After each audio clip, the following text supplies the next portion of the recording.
Bonjour et bienvenue à tous pour cette troisième rencontre de votre groupe synodal.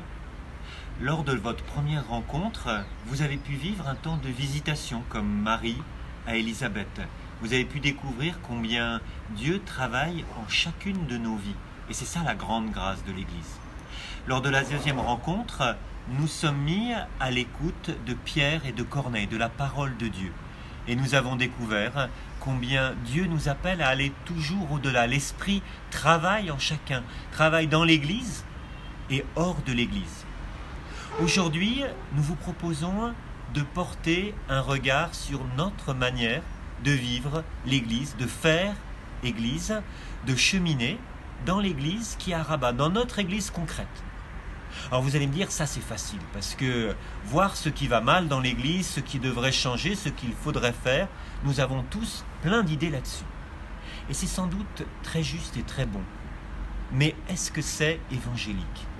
La vraie question est là, et pour ça, avant de commencer, nous vous proposons de replonger dans l'Évangile, de regarder le modèle des modèles.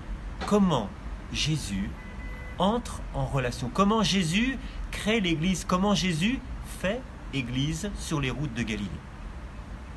Alors, sur les routes, quand Jésus, Dieu vient à la rencontre des hommes pour annoncer le royaume des cieux, il ne le fait pas sous forme d'une sagesse de grands discours éthérés qu'il faudrait méditer, non. Jésus vient à la rencontre d'hommes et de femmes.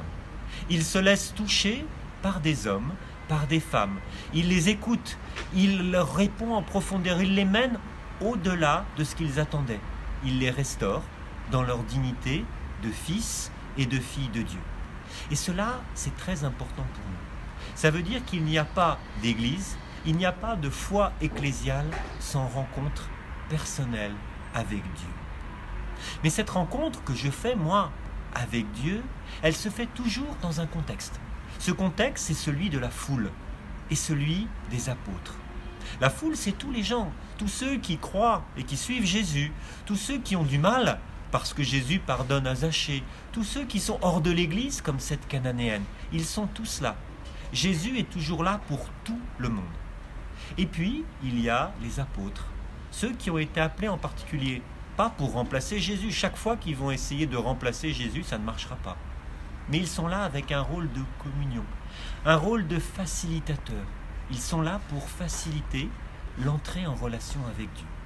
Alors il y a moi, il y a Dieu, Jésus, le Christ, il y a la foule et il y a les apôtres. Et il n'y a pas de vie ecclésiale si on exclut l'un des quatre.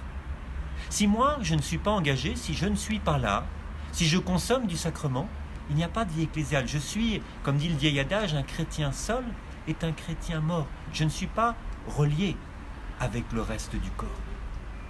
S'il n'y a pas Jésus, la vie ecclésiale est une vie d'association, une vie d'ONG, de partis politiques. Il n'y a plus la place pour l'esprit qui nous mène au-delà, au-delà de nous-mêmes, au-delà de nos visions.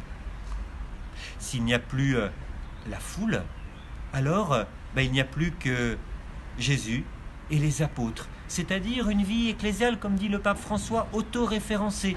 On s'occupe pour garder nos fidèles, pour mener notre vie sacramentaire.